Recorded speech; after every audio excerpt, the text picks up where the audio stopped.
So the next present. La siguiente presentación la realizará Kathy Ellis, directora ejecutiva de Innovación y Asuntos Externos del Colegio de North Hertfordshire en el Reino Unido. Ella ha tenido varios roles en la docencia, liderazgo, gobierno y desarrollo de políticas en el Reino Unido, en el sector de la Further Education. Further Education significa educación superior no universitaria. Ha trabajado además en el ámbito de las tecnologías del aprendizaje desde 1944 y ha sido una de las personas que ha adoptado antes la tecnología LMS en la Further Education y ha sido reconocida como uno de los líderes estratégicos más influyentes en el campo. Sus áreas principales de interés versan sobre gestión estratégica de las tecnologías de la comunicación y la información y el e-learning, las TIC como tema de liderazgo, como cambio institucional y remodelación del currículo vía TIC, y va a hablar del impacto de las tecnologías. Tiene la palabra. Pues muchas gracias. Voy a utilizar este micrófono, pero intentaré no comérmelo. Después de lo visto ayer, bueno, pues quisiera empezar dándoles un poco el contexto. De lo que voy a hablar se conoce en el Reino Unido como el sector de destrezas en Further Education, que no se traduce fácilmente a otra lengua. Bueno, hechos y cifras.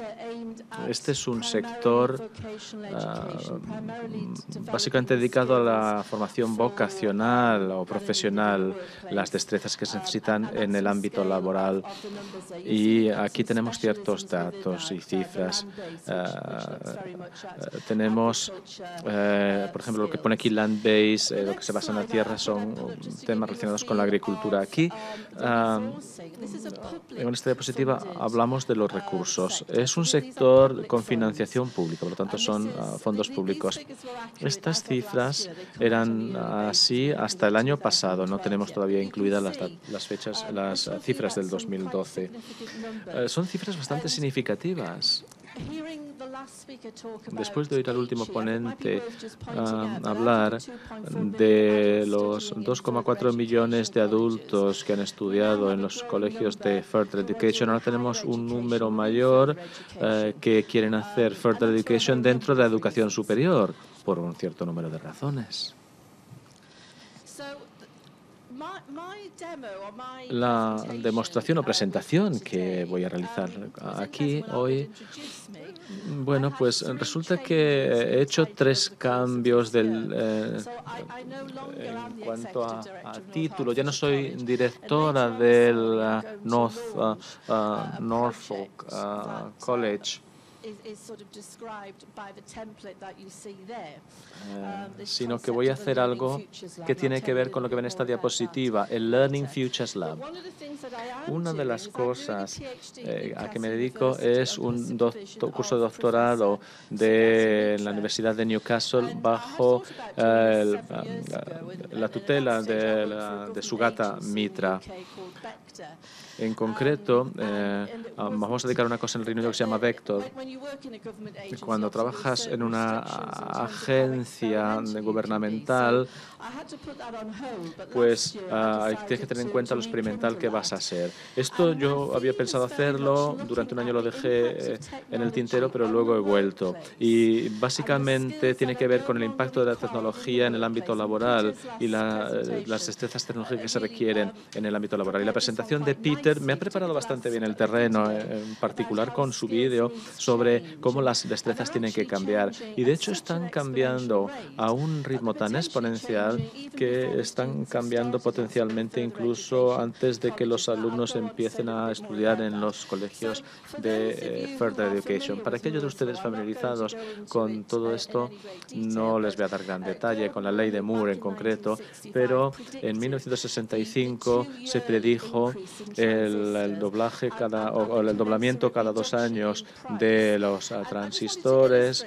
etcétera. Bueno, diré un par de cosas. Los precios de los ordenadores han bajado enormemente. Si comparo el precio de lo que me costó el primer ordenador Apple, ahora creo que podría tener muchísimas cosas por lo que pagué en aquel momento. Aquí lo tenemos.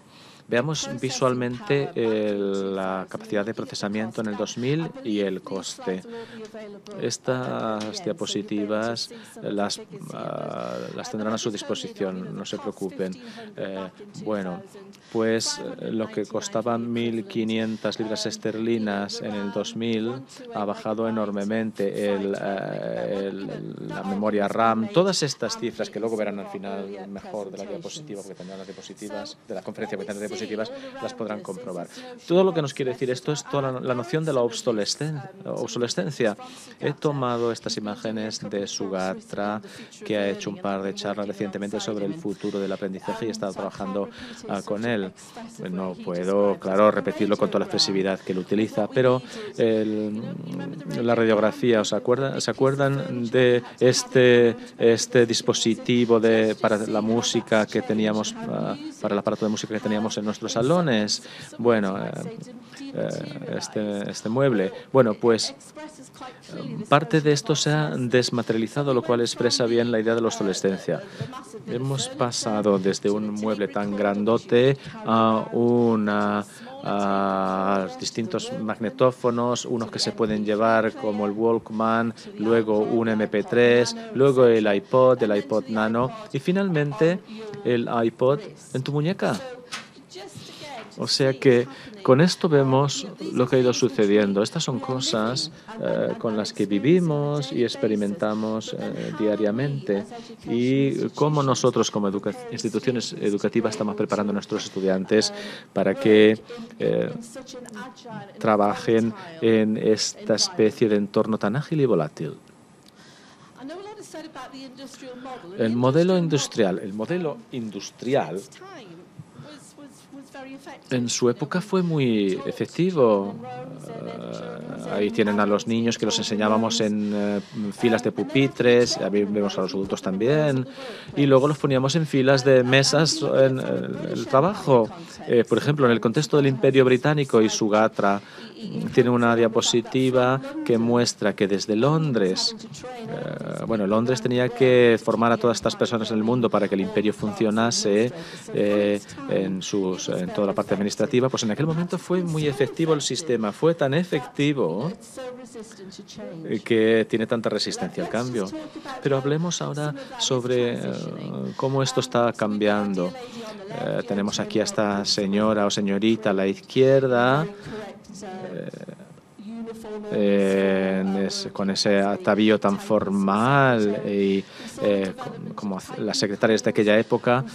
Luego vemos cómo también los hombres empezaron a sentarse como secretarios de mecanografía, y luego en la época moderna tenemos un entorno de oficina que suele ser un entorno de colaboración o colaborativo, y entonces normalmente uno desplaza a la persona a que te ha formado y ya no la necesitas porque ya eres autosuficiente. O sea que las herramientas de este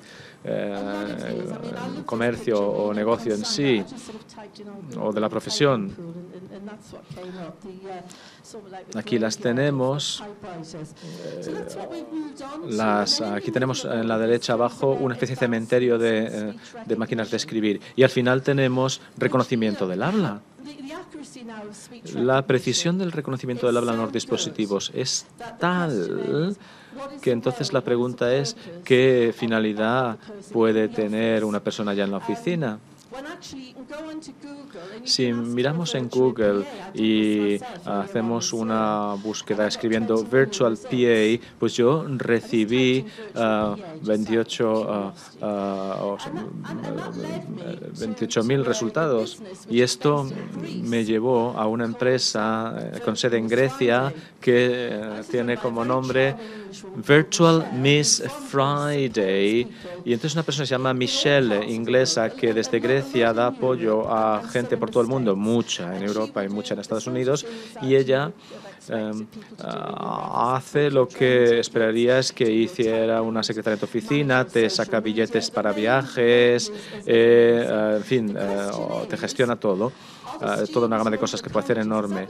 Y claro, es este el trabajo para el que estamos formando a nuestros estudiantes universitarios. Estamos formándoles con un know-how y destrezas de secretaría para que desarrollen esta especie de operaciones comerciales.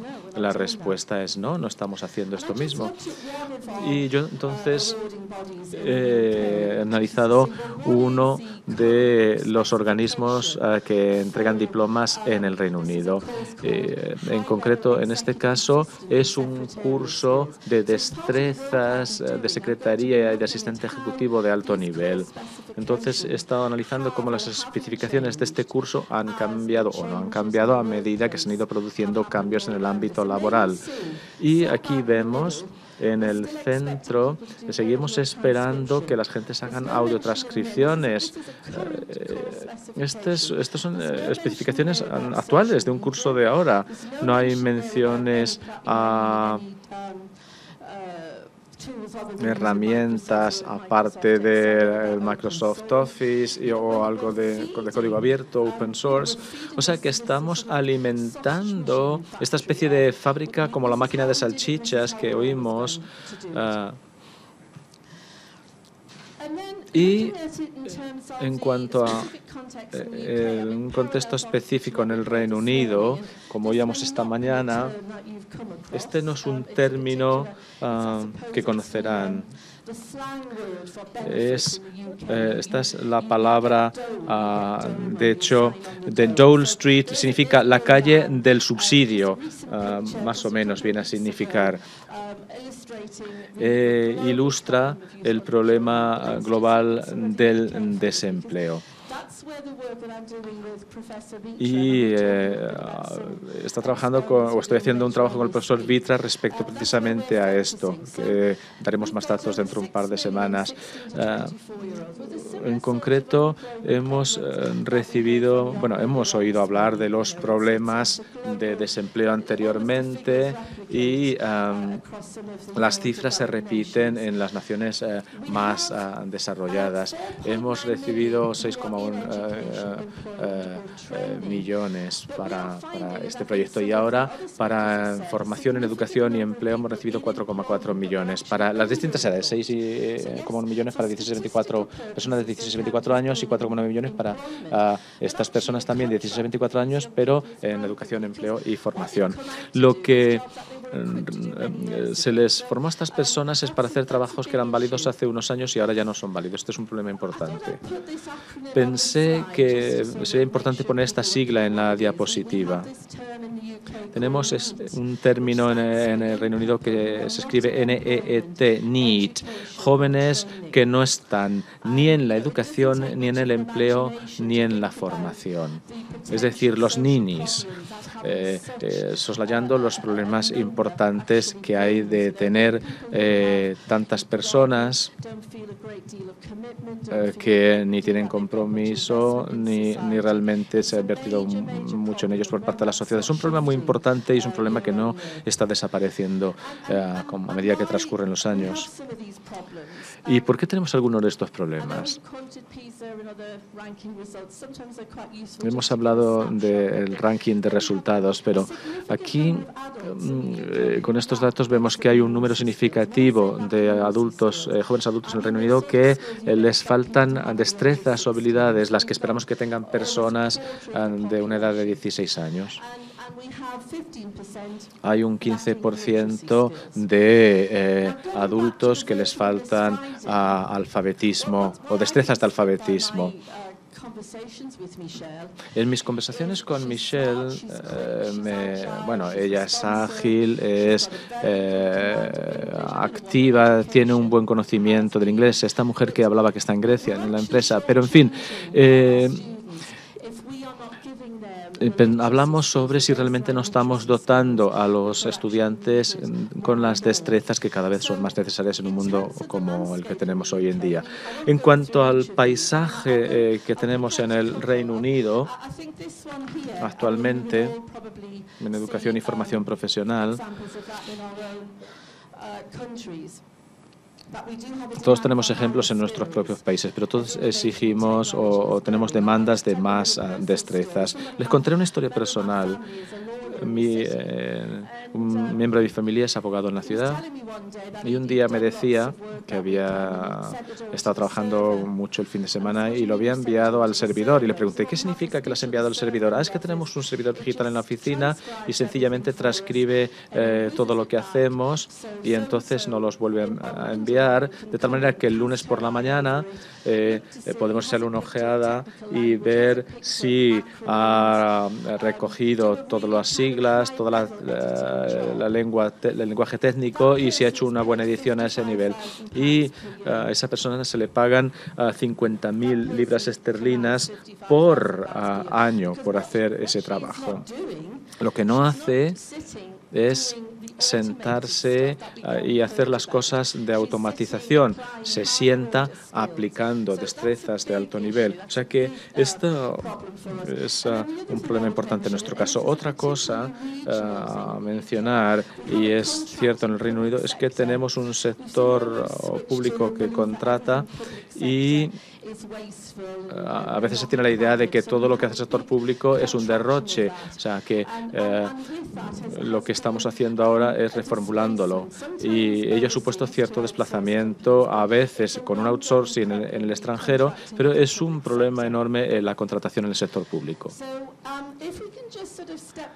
Vamos a dar un paso atrás un momento para ver qué significa todo esto en el sistema de educación superior. Pensé poner esta cita, que no es lo que me inspiró a hacer mi investigación, pero pensé que siempre sería útil para ver si esto nos supone una validación de nuestra política. En el 2009 tenemos el compromiso de decir sí, necesitamos buscar nuevos enfoques curriculares para la evaluación, para nuestra fuerza laboral, así como en la pedagogía.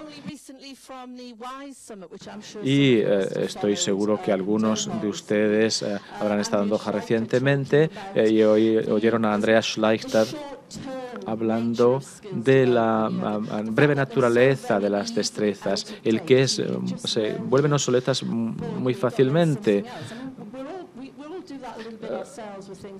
A veces lo hacemos todos nosotros, como en el caso de la tecnología, pero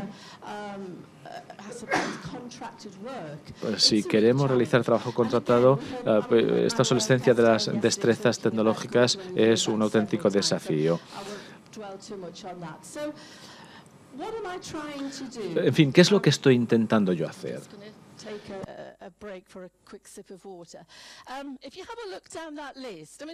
Fijémonos en esta lista y levanten la mano, el brazo. ¿Cuántos han oído hablar del trabajo del profesor Mitra? Muchas personas, ¿no? En el público, unos cuantos. Vale. Bueno, pues rápidamente diré lo siguiente. Su trabajo, perdonen, que tengo que dejar el micrófono un segundo.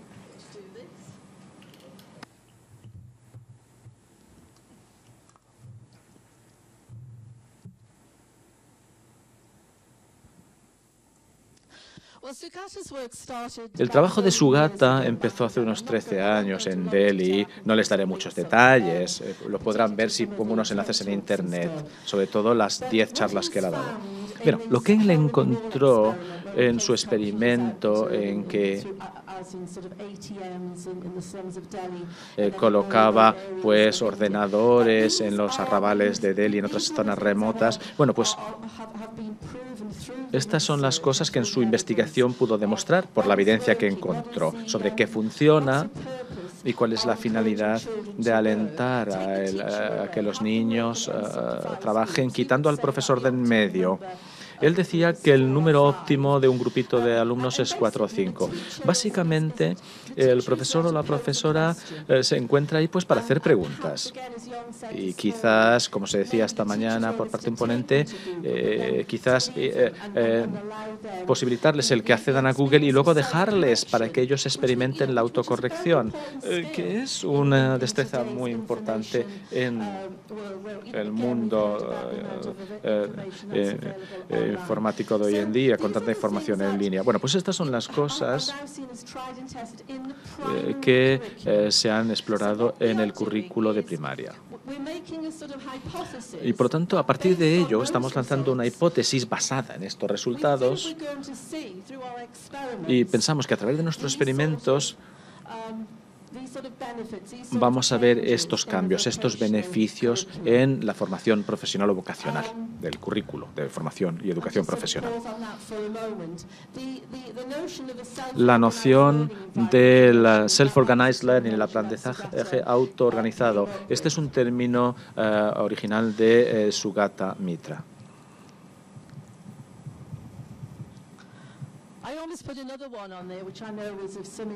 Que es la sigla SOLE que aparece aquí en la diapositiva.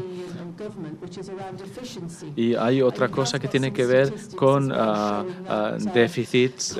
Tienen que tener los gobiernos estadísticas y a partir de ahí pues se pueden reducir costes por trabajar de manera diferente. O sea que, pasando a lo más esencial, estas son las preguntas clave. ¿Podemos adoptar el concepto de aprendizaje autoorganizado, self-organized learning, y aplicarlo en la formación y educación profesional? Estamos intentando encontrar una identificación, es decir, trabajando con los tutores para alentarles o animarles a que exploren si hay cosas que están enseñando que ya no tienen que enseñar. De tal manera que el currículo se pueda poner patas arriba. O sea, que estamos llevando a cabo, de hecho, llevamos esta semana un experimento.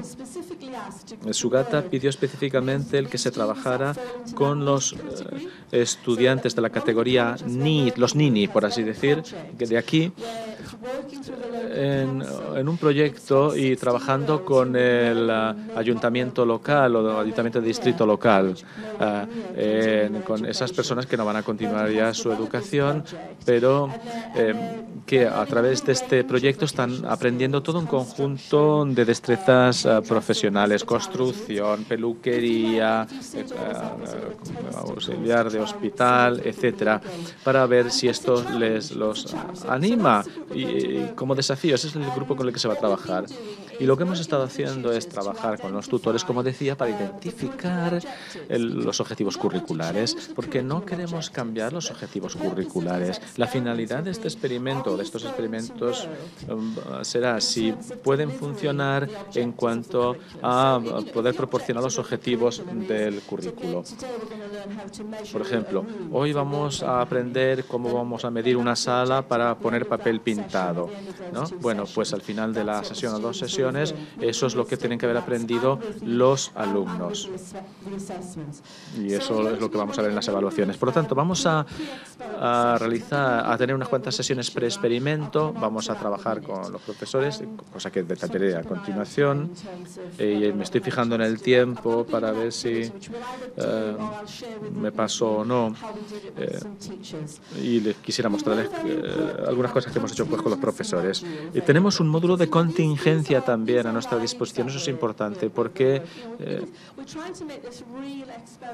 estamos intentando que esto sea una experimentación real, pero claro, tenemos que minimizar los riesgos a los que aprenden, a los aprendices.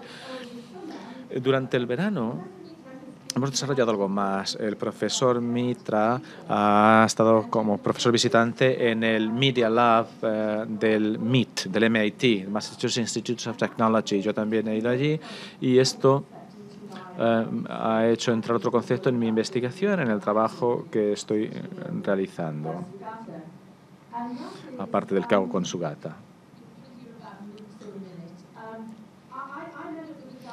Bueno, pues me he reunido con las personas que han desarrollado edX en el MIT, que es una plataforma de aprendizaje de 60 millones que se ha desarrollado tanto en el MIT como en Harvard.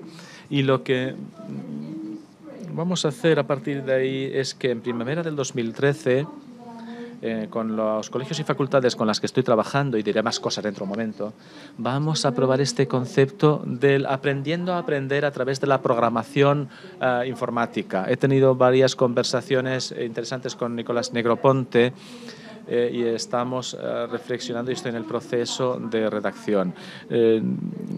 Una y otra vez hablamos de la preeminencia del aprender a aprender en este mundo cambiante lleno de complejidades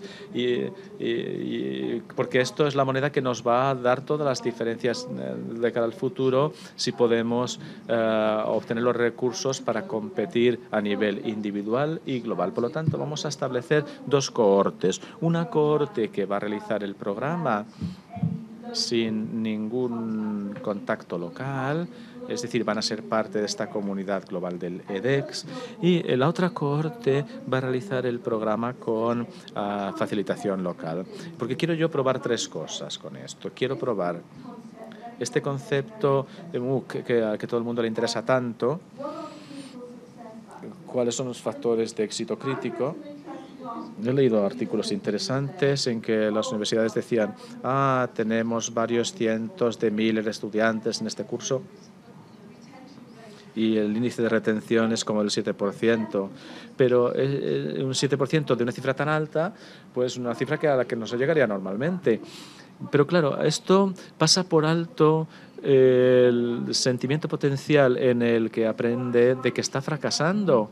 Por lo tanto, yo estoy intentando ver si el concepto de MOOCs, en concreto, en el entorno de la educación superior, tiene algún mérito. Y también estoy buscando el desarrollo de programas de ordenador o informáticos que tienen interés y también el aprender a aprender. Estos son los tres elementos en concreto en los que voy a tocar. ¿Qué cabe esperar ver en estos experimentos? Bueno, iremos a los grupos de estudiantes y plantearemos una pregunta basándonos en lo que estuviera en el tema que trataban ese día. No mucho conocimiento que les vamos a lanzar, no, sino que vamos allí como no especialistas, con una gran pregunta. Ayer creo que alguien hablaba de la importancia de las preguntas. Y lo que esperamos ver es recurso a Google y YouTube como currículum. Creo que voy a mostrarles algunas pantallas. Es muy fácil colgar lo que buscas cuánta gente ha mirado un vídeo, por ejemplo. Y si ves que no es de buena calidad, pues lo dejas. Cómo medir una sala, por ejemplo, cómo poner la mesa. Vemos aquí hay imágenes, hay vídeos, hay muchas cosas que antes necesitabas un profesor en el aula decir, estudiantes, hoy vamos a aprender cómo poner la mesa. Todo el mundo que se ponga junto a la mesa y vamos a ver cómo pasamos a otra manera de aprender. Bueno, ¿cómo vamos de tiempo? Les voy a enseñar esto. Esto es una preparación que hemos hecho con los profesores. Lo que intentamos hacer con los profesores es olvídense de su sistema de valores, sus convicciones, de sus ideas sobre el currículum actual y piensen en el futuro, en el aprendizaje futuro como un proyecto a desarrollar, utilizando metodologías de desarrollo de productos. Y esto es algo del trabajo que hemos hecho. Todavía está en sus albores, pero vemos aquí, por ejemplo, en la C1, el mercado no necesita ahora, pero lo necesitará en el futuro. En el MIT vimos todos esos desarrollos de robots con inteligencia emocional.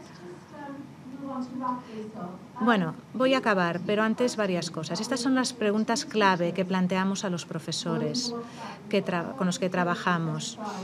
Dedicamos el jueves a trabajar con los profesores, estudiantes, grabamos además todas las actividades como parte de recabación de los datos. La ausencia del profesor es un instrumento pedagógico. Sugata dice que esa es su experiencia. Pues bien, he empezado diciendo que yo he cambiado 3 veces mi título en este año. Yo he vinculado mi investigación con mis intereses genuinos a través de lo que he hecho con edX y MIT. Y lo que estoy haciendo es desarrollando y lanzando una plataforma que es como un espacio superblog que se llama Learning Futures Lab. Y utilizamos esta página web para conectar, para reunir cosas, para explorar distintas maneras, para analizar las cosas que a primera vista parecen que no convergen y para ver dónde podemos encontrar convergencia.